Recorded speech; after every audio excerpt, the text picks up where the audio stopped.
Hey, welcome to this radio video, and today we're going to revisit the Degen DE1103 receiver. Maybe you'll say, well, hey, you've already reviewed this radio. Yes, I did, but it's been many years ago, and I thought that maybe a second review with years of using this receiver and maybe a little more experience also on the radio side. And see what comes up in this review. Also, I have a lot of people that watched the review many years ago and have a lot of questions, and since my channel also grew a lot with much more users and much more views, I was thinking that this would be a nice thing to do, to revisit some of my favorite shortwave radios with that still can be bought on the internet. So this Degen DE1103, also known as the KA1103 from Kaito, and it's the same radio, by the way, is still available on eBay for about $80 US, which is frankly a bargain for the quality of this receiver. It's a great receiver, and I've owned this unit for probably more than 5 years now, and used it every year, and I use it basically almost every week. So it's had its share of usage. If you look through my videos, you'll see a lot of videos where it's actually working. A lot of people say, hey, in your reviews you don't really show the radio working. A review is not to show you the radio working. That's not the purpose of a review. A review is there to help you see what the radio is, what it does, and what I think of it. And if you want to see it working and see how well it receives, I got dozens of videos with this receiver, and maybe I'll do a few more videos in the coming days of stations that I'll actually receive with the Degen DE1103 to follow kind of this review.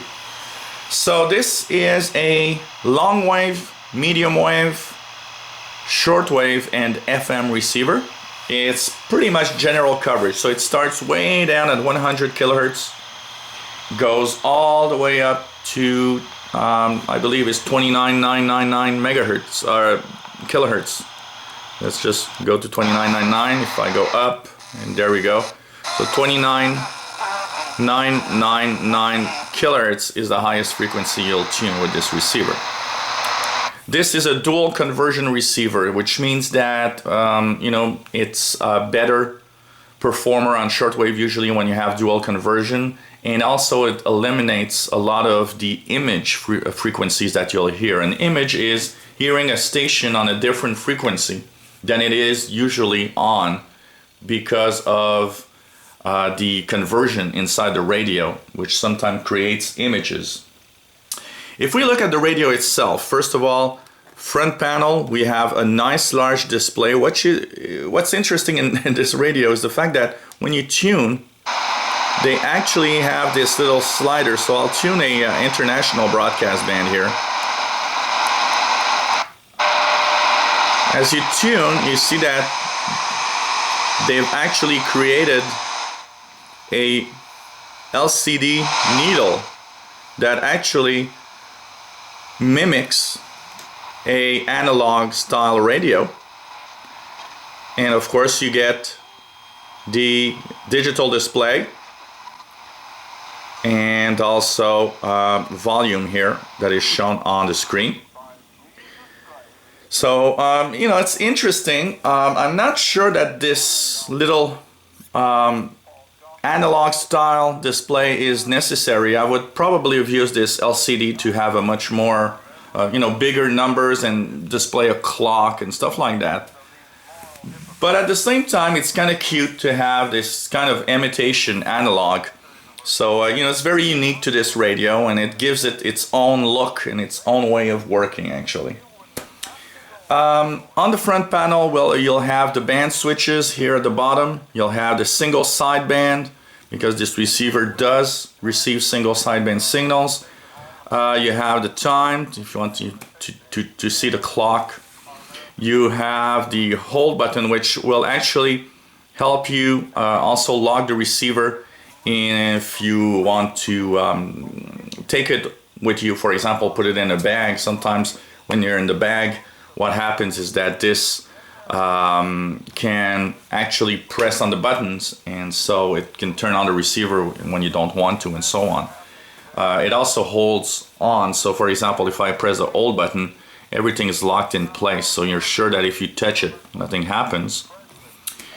It has the power button right here, and it has an unusual row of buttons for entering direct frequencies. So probably what's awkward on this radio is the fact that you have a horizontal number row instead of a type of a phone keypad row, which is more intuitive when you try to actually tune a receiver. But you know, you get used to it, and actually I've got a lot used to it by using through the years. Isn't that much of a problem actually. On the top left you've got your volume button. That is probably the most annoying feature of this radio. You have to press the volume button and then turn the tuning knob for volume, or something that's not actually written in the manual. You can actually enter a volume level. So let's say I put 22 and press volume. Sends the volume at the setting. So let's put it back down at 10 here. So it actually, you know, responds to a direct entry for the volume, which at least makes it nice. You have the store button to store in memory any frequencies, and you got the memory recall button if you need to go through your memory channels that you've entered on the receiver. Now, as you've seen, I don't use memories a lot. This radio actually supports 268 memories, so it's more than enough, I think, for pretty much everybody for your favorite stations. The reason I don't use memories much on a receiver is because since the shortwave stations tend to change frequency regularly, I find it kind of a little useless, and you know, frankly, I like to use my own memory. The display also shows a S-meter, which is a digital S-meter with LCD segments, which is not bad actually, and gives you a good idea of how strong a signal is. So for example, if I enter the WWCR frequency, you can see that it's full quieting. The S-meter is really on the maximum level, and also it gives you the mode, which is AM in this case. Now, one interesting thing is, even though you go on single sideband, you will of course still see AM, which is a little awkward. Volume is on the upper right, and if you want to see the clock, you'll have to, you know, press the time button to actually see the clock displayed on the screen for a few seconds, so it tells you what time it is. You know, I like radios that have clocks that are separately displayed at the same time as the frequency, and that's maybe something that I miss a little bit here. Display is illuminated by 4 orange LEDs, but they're not very bright, but bright enough, I'd say, that in the darkness you'll still be able to see the frequency display. If we look at other features on the radio, so you got the telescopic antenna on top, which is a very nice long telescopic antenna. On the left side you have a few more features here. If we look at the left side of the receiver, so you've got the antenna jack, because you can actually put a real-in antenna in this antenna jack here, or any antennas you might have. It uses a standard 1/8 type, I'd say Walkman type plug, and actually it does include one antenna that comes with it, which is a kind of a real antenna that you just unroll and plug it when you want to use it, and it's included in the package, a basic real antenna. You've got local DX switch for if, for example, you're listening to local stations and they're blasting too loud, you can actually change this to local, which actually makes the receiver less sensitive to signals, so it won't overload. Or if you're using a very long wire sometimes using it might be interesting. But the local setting on this switch is actually very, very strong. It means that, you know, you really lose a lot of sensitivity. So I don't use it a lot unless it's really overloading. You've got your earphone jack, and you've got, and by the way, the earphones are also supplied. There's a pair of very cheap earbuds that are supplied with it. I would recommend you using really something much more of quality if you're using your earphones. And power supply here, jack, and there is a power supply included in the box. So you have a, it's kind of a universal power supply, works for 220 and 120 volts. But I've seen some people order one and had a power supply that was not usable on North American. But you know, it's not that bad, even though it's there. I don't use it a lot, except for the fact that since it comes with 4 AA rechargeable batteries, the jack is interesting because you can charge the batteries in the radio itself. So that's a very nice feature actually. So you might want to just be careful to get the right power adapter. In any case, if you don't have the right one, you can go into an electronics store and buy a 6 volts positive, I believe it's positive center here, yeah, positive center adapter, and it's gonna work fine. On the right side of the radio, you get the little tuning dial here, which is nice. You have a little on-off switch here, which actually activates or deactivates the lighting in the receiver. So if you don't want, for example, especially in the daytime, you don't use the lighting, and since it uses batteries, batteries will drain more. So every time you press a key or you tune frequencies, what happens is the lighting goes on. So you might want to turn this off so that the lighting doesn't go on when you're using it in the daytime. What's very nice, a line-out jack right here. This is nice, especially if you want to record off the radio, but also very nice if you want to decode digital mode signals, because you can take this output and you know, feed it to the input of your computer and use a software like FLDG to decode digital modes. You have the little button here, which is a fine-tuned button for the single sideband. Because single sideband signals need to be adjusted for pitch to get the right frequency for the voice, for example, this is a fine-tuning button. It doesn't have a centered dent, and I like receivers that do have that because you know you're centered, but it's still quite easy to use. And like most portables, you know, single sideband needs to get some use to. You need to use your receiver for a while before you're really used to tuning single sideband signals. That's very nice. You've got your narrow and wide filters here, both pretty well chosen. The narrow is good for single sideband. It does help, you know, if, for example, 2 stations are very close together on shortwave and you want to try and tune one. It does improve a lot, but because it has a narrow, about 3 kilohertz filtering, it does like muffle the sound. It removes the high frequency, so audio is not as good. But it's great for single sideband because single sideband has a lot less bandwidth. And in the wide position, it's good for, you know, international broadcast, listening to your favorite stations or music. And they actually put here news and music in the settings because they know that wide is going to be better for music, for example. But even for voice, it's good. Both are well chosen, and I'd say that they are perfect in the selectivity of this receiver. And of course, the tuning dial. What's nice about the tuning dial is it doesn't chuff or chug the receiver. So some of receivers, when you turn the button here, the tuning dial, it kind of interrupts the audio for a second, then comes back every time it changes frequency. This receiver does not have this problem, and that's really cool. In the back side, we have a little plastic thingy here that you can actually use to put the radio at an angle. That's always very nice because it really puts the radio in the perfect angle for radio listening, and that's really fun, and you can tune around and so on.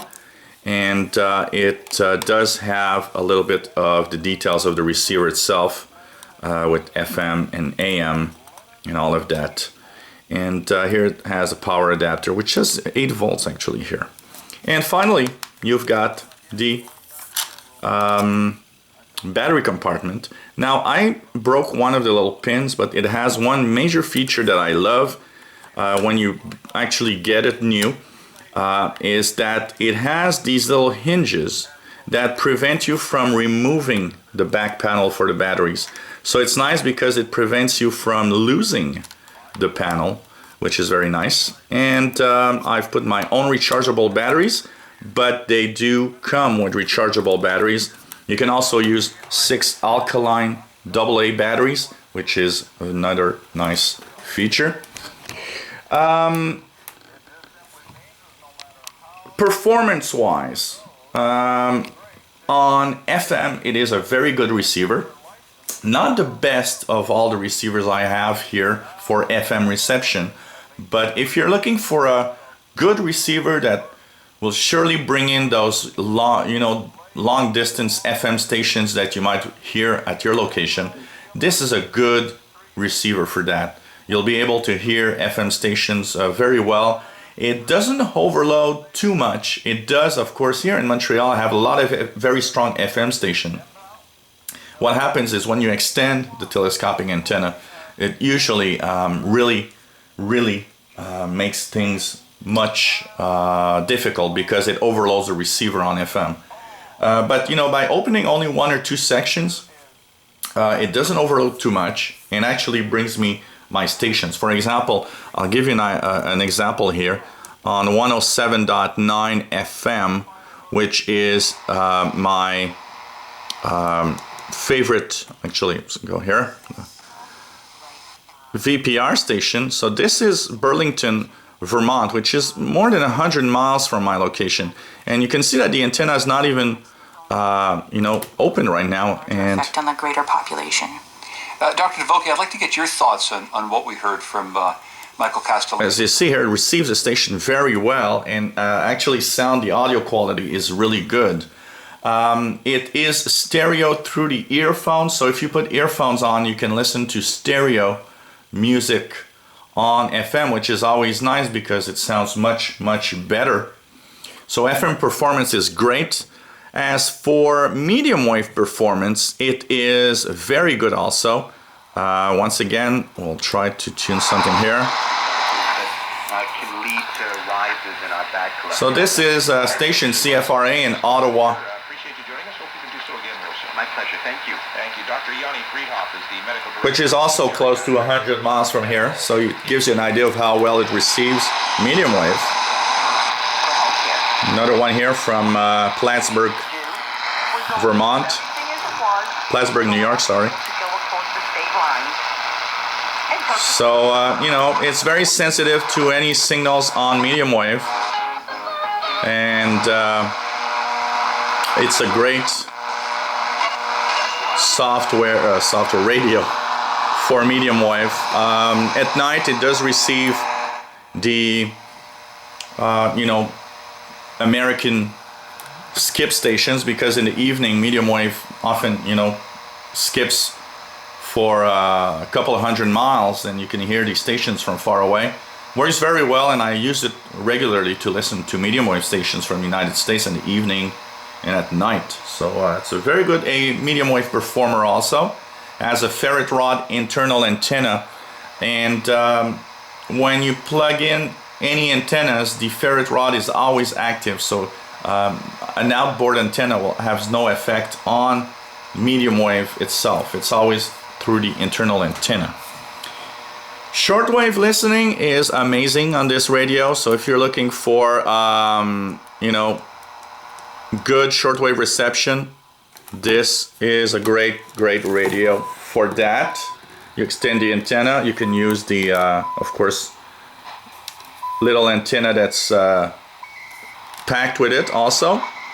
And I really strongly think that for pretty much every portable receiver, you are better off using batteries than using the wall wart or the wall adapter that comes with it, because plugging your radio in the wall socket will actually make a lot of noise going through your radio. So by using batteries, you kind of isolate yourself. It's a very sensitive receiver. Really good performance. It's amazing performer on shortwave, and if you're looking for something below $100 that does a great job as a radio in pretty much every band, the Degen DE1103 or Kaito KA1103, because they're both the same radios, is absolutely a great receiver.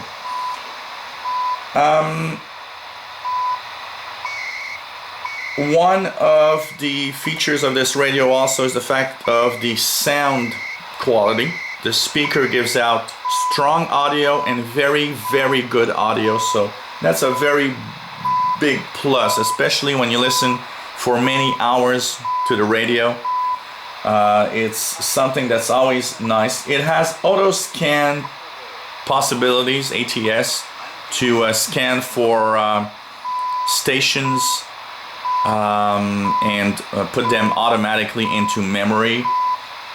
It has, of course, direct entry, which is always very nice, because you can actually just, put the frequency that you want to listen to. So if I want to listen to WWCR 15825, I'll just do 15825 and press the band switch button, and it brings me directly to that frequency, which is always nice. There's nothing better than having direct frequency input on a receiver.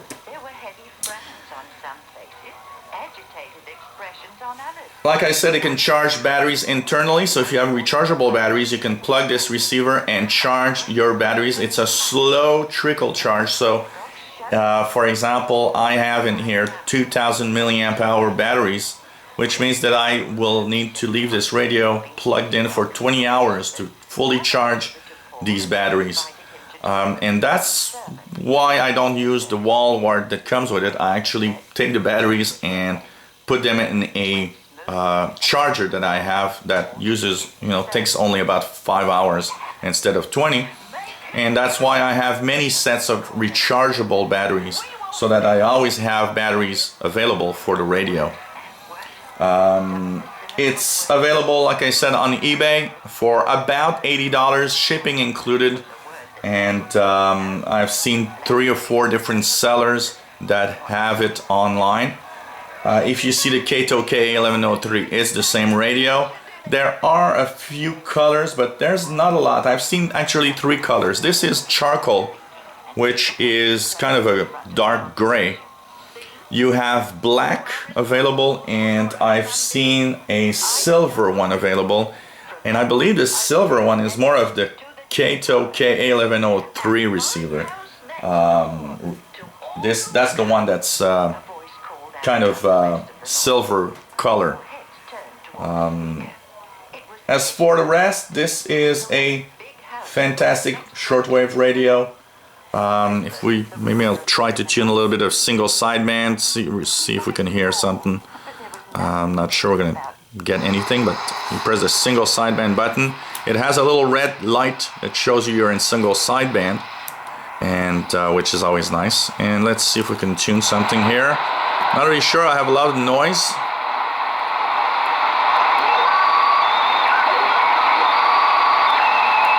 We have digital modes here.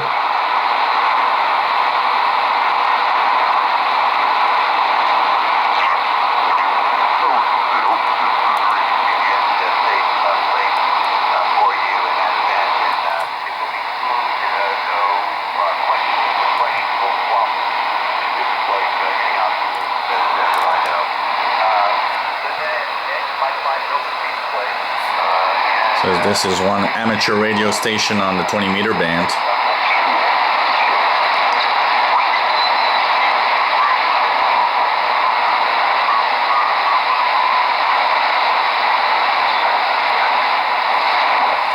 Maybe try a 15-meter band.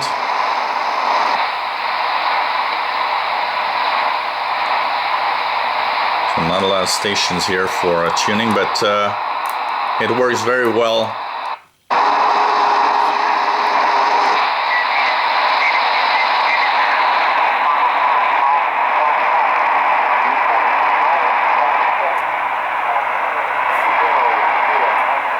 This is a volume, but what I'm doing here as a test is really not a good test to show you how well it performs, because it's actually very good on single sideband. Terminal aerodrome forecast for the period ending 0400 Zulu. So you see here you have the pitch on the right side. Visibility more than 6, ceiling 8,000 overcast. What is a little problematic in the single sideband sometimes with these receivers with a like tone control here is that sometimes you're not sure you're on frequency. This is the frequency, and I'll give you an example. Now at 71.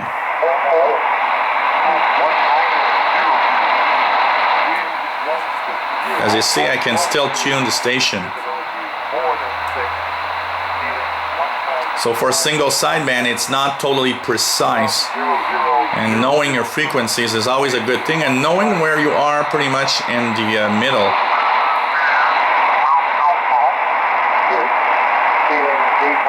is always a good thing.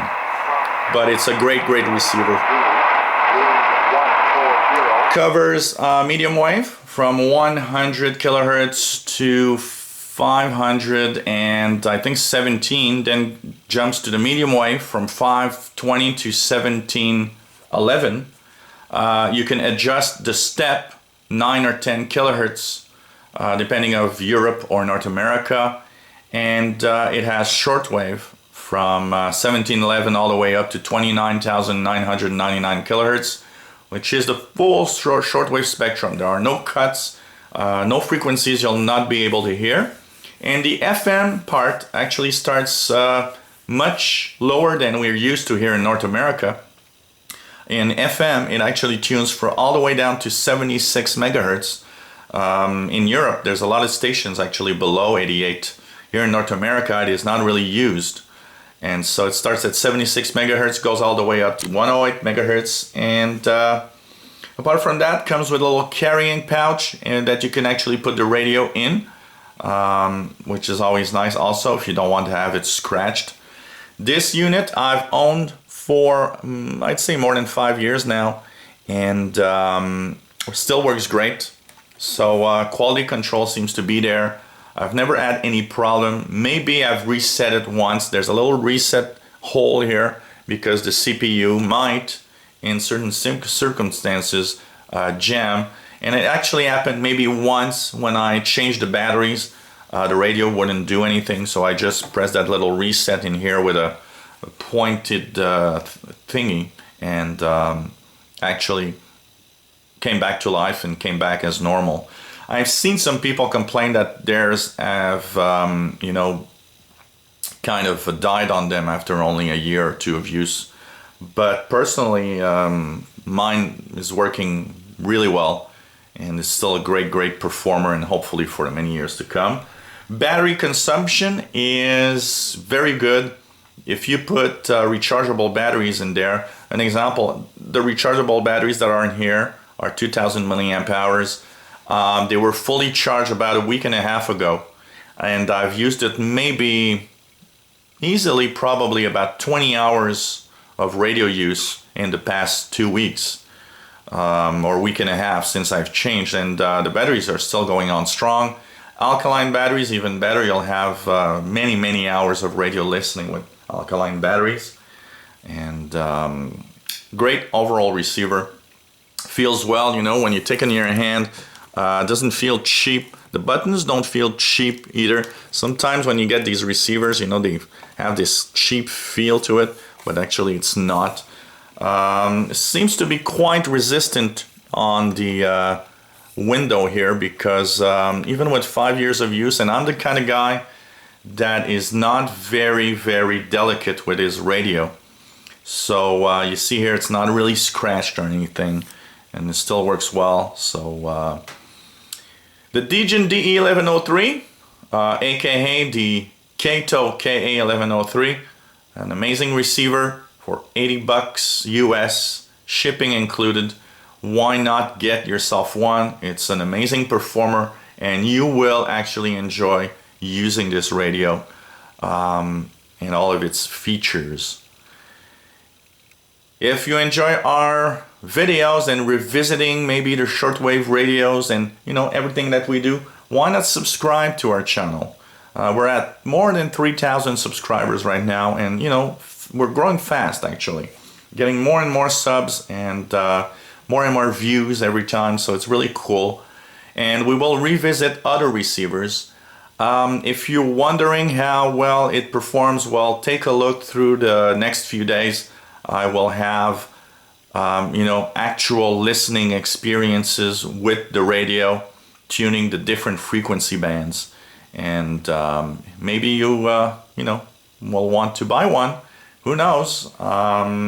Mine came from a Chinese seller, I believe. The one I just saw is from the same Chinese sellers 5 years ago, and took about 3 weeks to arrive in the mail, which is typical of Chinese products that come through the mail. It was well packed and worked well from the beginning, and is still a great radio to have and to own, the Degen DE1103. Thanks for watching. 73s.